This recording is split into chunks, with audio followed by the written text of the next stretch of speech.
platicábamos de esta andanada, de esta serie de ataques, de mentiras desde Palacio Nacional, desde el gobierno de la 4T, contra Ricardo Salinas Pliego, contra un empresario que genera más de 150,000 empleos formales en medio de una crisis o de varias crisis que confluyen en nuestro país, de problemas muy graves que se han venido acumulando. Hay una crisis de violencia, el desabasto de medicamentos, pérdida en decenas de miles de empleos en los últimos meses, en los últimos 3 meses, la inversión que al contrario, en lugar de subir, decrece, la deuda que es así se dispara, en fin, hay una serie de problemáticas y parece que esto, atizar contra un empresario, que además es una voz crítica, sí, pero sobre todo libre, tiene como objetivo desviar el reflector, desviar la atención hacia otro sitio para que no se vean esas crisis que se acumulan. Lucy Bravo, Lucy, ¿cómo estás? Bien, buenas noches. Muy buenas noches, Jorge Fernández Menéndez, Jorge.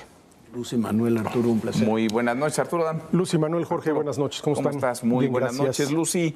Pues no es la primera mañanera y parece que tampoco será la última, pero parece, digamos, clara la intención de jalar la marca, de llevar el reflector hacia otro lado para disfrazar o intentar ocultar estas muchas crisis que se van acumulando. Sí, y bien, como bien lo dices, no es la primera vez en la que vemos cómo se utiliza precisamente este reflector o esta conferencia de prensa matutina, no solo para desviar la atención, me atrevería a decir incluso como una nueva arma política, porque a partir del momento que vemos a un gobierno que es capaz de utilizar información personal, financiera, fiscal, para desacreditar una voz crítica, ya sea de un empresario o de un periodista, como ha ocurrido también en las conferencias de prensa matutinas, pues estamos ante un gobierno autoritario, con todas sus letras.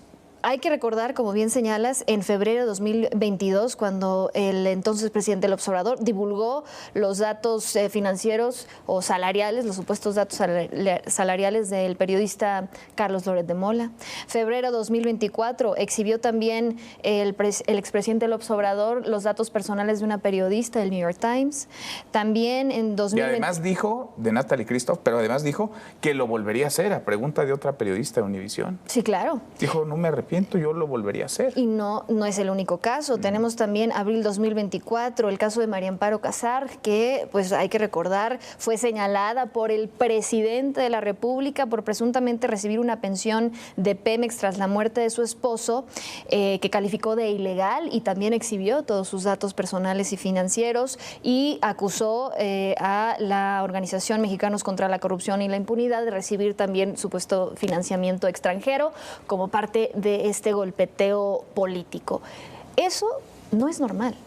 El hecho de que se utilicen unos recursos públicos, porque la conferencia de prensa matutina evidentemente la pagamos todos con nuestros impuestos, y el púlpito presidencial para de alguna manera llevar a un juicio mediático y desacreditar voces de esta forma, es peligrosísimo, es gravísimo. Organizaciones internacionales lo señalaron en su momento, tanto Artículo 19 como la extinta INAI, y entonces es donde pues hemos visto esta tendencia y llegamos al día de hoy, donde efectivamente hay pues una andanada, hay un discurso para desacreditar pues una voz, sí, crítica, pero que también sirve, como tú bien señalas, para desviar la atención perfectamente de todo lo que está ocurriendo en el país. Un país que, hay que decirlo, no está creciendo económicamente, que enfrenta una crisis de seguridad importantísima, frentes abiertos con Estados Unidos de múltiples, en múltiples ámbitos, pero de eso no se habla. No, en lugar de ser jefa de Estado, atiza contra un empresario. Sí, no se habla o se habla mal. No, a mí me gustaba mucho más, y aquí lo dijimos en alguna ocasión, cuando la presidenta decía que tenía la cabeza fría para atacar el tema de Trump y demás. Yo creo que no está actuando con cabeza fría. Yo creo que ha cruzado varias líneas, como señalaba Lucy, las historias de López Obrador, que fueron interminables. Están estas y muchas más. Recuerdo de muchos casos que he divulgado datos personales, fiscales, que incluso ponían en riesgo a las personas que divulgaba esos datos. Pero Pero ahora se pidió en una mañanera el viernes pasado, se le pide, prácticamente se le ordena al Poder Judicial que decida en un sentido contra un ciudadano un pleito que se podrá estar a favor o en contra de Ricardo Salinas, de sus posiciones, pero un pleito que está en la Suprema Corte de Justicia de la Nación. Y si se habla de que se va a respetar la autonomía del Poder Judicial, hay que comenzar por respetarlo. Desde la más alta tribuna de la nación. Ya creo que nos quedó claro que no va a haber autonomía. No va a haber autonomía. O por lo menos van a intentar que no la haya, van a intentar tripularlo. Se dieron órdenes al Poder Judicial desde la mañanera.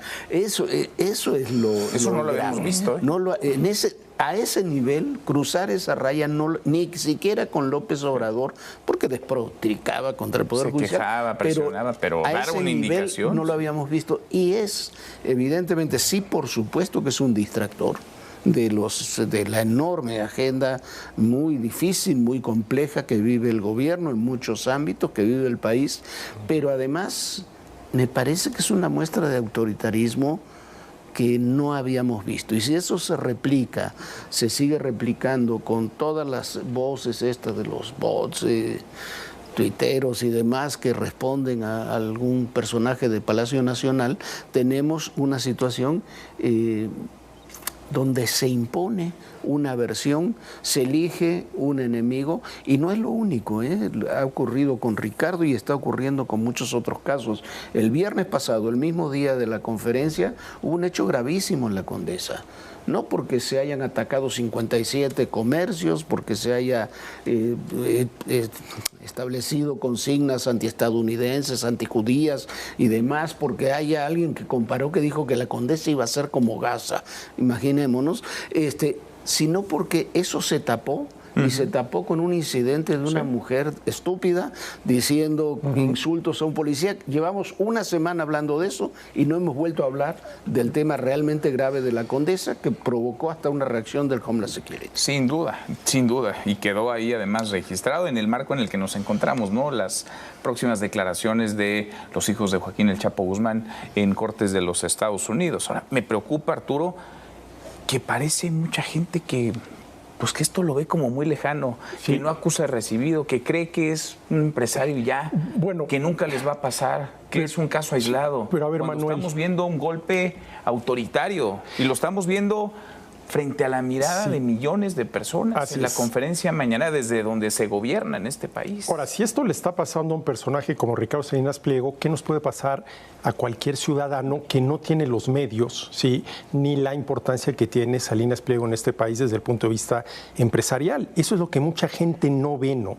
Es lo que mucha gente no ve y se van con la finta de que ya paga tus impuestos cuando ni siquiera están enterados realmente de cuál es el fondo del asunto. No es que no pague impuestos, es que hay un pleito porque considera que le están cobrando más impuestos de los que debería. Que hay un doble cobro. Y en última instancia la Suprema Corte de Justicia tendría que decidir al respecto, pero ya le dieron línea el pasado viernes a la Suprema Corte de Justicia al respecto. Y déjame nada más citar un tuit del día de ayer de Sabina Berman. Dice, vamos a probar la eficacia, y lo pone con mayúscula, del nuevo Estado de Derecho este septiembre. Y abajo, Ricardo Salinas Pliego. El nuevo Estado de Derecho. El nuevo Estado de Derecho se eligió en la farsa electoral del domingo 6 de junio. Pero además, el Estado de Derecho no cambió la Corte. El Estado de Derecho son un conjunto de leyes que tiene un Estado, que tiene un país. Que eso supuestamente, salvo que no nos hayan informado, no ha cambiado. No ha cambiado. Oye, Sabina Berman es la misma que trabajaba en TV Azteca. Así es. Cobraba una millonada y cuando la corrieron por tener bajos niveles de audiencia, entonces se dio cuenta de lo malo que era Ricardo Salinas. Que era todo esto, ¿no? Y mira, ¿cuál es el fondo de esta, digámoslo así, reacción en contra de Ricardo Salinas Pliego? Que es el único empresario de este calibre, Manuel, que realmente ha criticado abiertamente a través de sus redes sociales al gobierno. Yo no sé de ningún otro empresario de este calibre que lo haya hecho. En corto muchos, pero... Sí, pero a ver, pues a la hora del cafecito, en la comida, a todo el mundo. Pero a ver, así abiertamente en redes sociales, poniendo los puntos sobre las is, podrás no estar de acuerdo con el tono, pero con el fondo, si estás a favor de la libertad individual, de la propiedad privada, de la responsabilidad personal, tienes que estar de acuerdo con Ricardo. eso que mencionas está en entredicho, ya está en tela de juicio a estas alturas del partido en México. Lucy, la libertad de expresión, la propiedad privada, ya ni siquiera le llamaría Estado de Derecho, la certeza, digamos, jurídica, ni se diga el tema de la seguridad. Son muchas crisis, vamos a una muy profunda en el terreno económico, si no es que una recesión económica, y parece que la culpa es de un empresario que alza la voz, que no está de acuerdo y que dice lo que piensa. Sí, y como, bueno, a ver, lo que suele ocurrir en este tipo de casos es pues buscar a un culpable, buscar a un enemigo, puede ser el enemigo en turno, en este caso pues si es un empresario, pero el día de mañana puede ser cualquiera.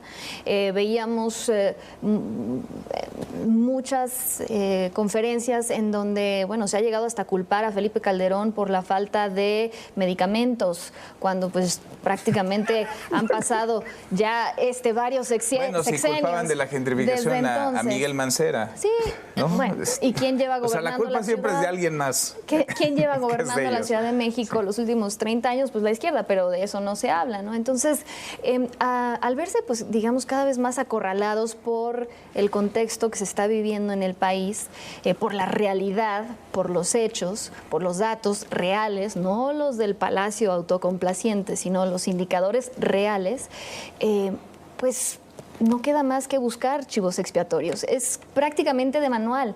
Y es tan burdo, pero a su vez es tan nocivo y tan tóxico para un país y para una economía que no creo que se estén dando cuenta del daño que le están haciendo a México, porque se está enviando un mensaje terrible al mundo entero, a la inversión privada, un mensaje de que en México no se respeta el Estado de Derecho ni la inversión y que cualquier conflicto se puede dirimir en la tribuna presidencial, o sea, a ese tamaño. Y si puedes tener un conflicto fiscal o financiero, etcétera, o un conflicto entre privados, no importa, porque aquí lo que prevalece pues es la narrativa oficial, la andanada así del oficialismo, lo que ya mencionaba Jorge, y no hay realmente ninguna herramienta ya que un ciudadano pueda utilizar para defenderse, porque pues sí, a raíz de todas estas otras reformas que han aprobado al vapor en los últimos días, pues nos queda más que claro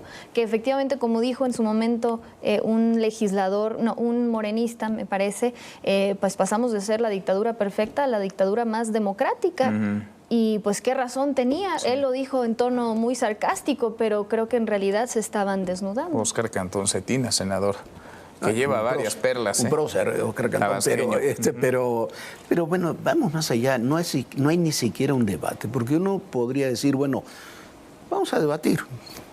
Que alguien debata la propia, no creo que sea un lugar, es más, ni siquiera creo que la presidenta tenga que debatir con un ciudadano. Para eso tiene que haber otras instancias, otra fuente, pero aquí no es un problema de debate, porque no se están debatiendo ideas, conceptos, proyectos de país, que sería muy interesante que se discutiera, sería rico, incluso interesante que se pudiera discutir. Aquí lo que hay es simplemente una demonización de un personaje donde la idea es acabarlo. Perdón, pero esa es la idea, acabar a un personaje sin tomar en cuenta ni siquiera lo que significa. Y es verdad, es el único empresario que ha levantado la voz en estos tonos. Y es verdad que otros empresarios se quejan y después en público aparecen ahí en alguna foto y demás. Pero también los mercados reaccionan. Y cuando tú ves que la inversión ha caído 7.7%, es una respuesta también de los mercados ante esas situaciones. Cuando tú ves, si tú vas a hacer una inversión enorme en un país y dices, bueno, ¿y quién me va a proteger? Y resulta que la presidenta o el funcionario puede dar órdenes a la Suprema Corte, tú dices, bueno, ya. Pues sí, entonces, ya para los mercados también hablan. Oye, y tenemos 7 años crecimiento cero, ¿eh? Además de que la inversión fija bruta lleva 8 meses a la baja, pero 7 años de crecimiento cero y le siguen echando la culpa. Pues si no es la pandemia, es Calderón, y si no es el neoliberalismo y Salinas y Cedillo y el que se les ocurre. Ahora, Manuel, déjame darte un dato adicional. A ver, son 8 meses consecutivos de caída en la inversión fija bruta en instalaciones, maquinaria y equipo. Pero 11 meses consecutivos de caída en la inversión no residencial. ¿Cuál es la inversión no residencial? En fábricas, oficinas, bodegas, centros comerciales, todo lo que tiene que ver con la actividad económica. Llevamos 11 meses consecutivos de caídas y la del pasado mes de abril, fue del 11%. 11%. Del 11%. 139,000 empleos perdidos en 3 meses. Sí. ¿Vamos a una crisis económica, Arturo? Mira, a ver, si por crisis económica entendemos una recesión más un fuerte repunte inflacionario, fuerte devaluación, alza en las tasas de interés, yo honestamente creo que no. Pero de que vamos a una recesión, que a ver cuándo salimos de ella, yo creo que sí. Porque a ver, una recesión, ¿qué significaría en esos términos? Crecimiento negativo del Producto Interno Bruto. No crecer, decrecer. Decrecer. Y en esa yo creo que ya está. Crecimiento negativo es que la economía caiga. Que la economía caiga, sí. Ahora, de eso a una crisis económica, que sería una recesión. ¿No es una crisis económica eso? Bueno, depende. A ver, depende ahí cómo le llames, ¿no? Pero a ver, si por crisis económica con las que tuvimos, no. Pero a ver, va a ser una crisis como la que conocimos. No va a ser una crisis como la del 90. A ver, si decenas de miles están quedándose sin trabajo cada semana en México, pues está pasando. Sí. Cada semana. Y ojo, a ver, estamos hablando de los que durante años criticaron un crecimiento de alrededor del 2 o menos del 3% en la economía durante los últimos sexenios, calificándolo de mediocre, de insuficiente, y ahora pues vemos los resultados. Que prometieron, ¿te acuerdas cuánto decía el actor? 4, 5, 6% vamos a crecer. Claro. La gasolina 10 pesos, ya no hay huachicol. Bueno, no balazos, somos mejor que Dinamarca. Y hablando de distractores, lo que sucede es que también los distractores al final se acaban, porque viene un mes de julio donde el viernes tenemos un evento con Ovidio Guzmán, el día 15 tenemos a Jesús, su hermano, luego a fin de mes tenemos al Mayo Zambada, luego tenemos los otros personajes, tenemos Julio César Chávez, que aparentemente ahora resulta que siempre estuvo bajo protección del ICE, entonces es otro testigo protegido. Y después tenemos a Caro Quintero y después todo lo que se nos ocurre. Entonces, los distractores tarde o temprano se acaban y hay que asumir la realidad. Pues sí, que es dura, que es terca y se impone. Arturo, gracias. Manuel, Jorge, muchas gracias. Gracias, Lucy. Hasta mañana. Pásala muy bien.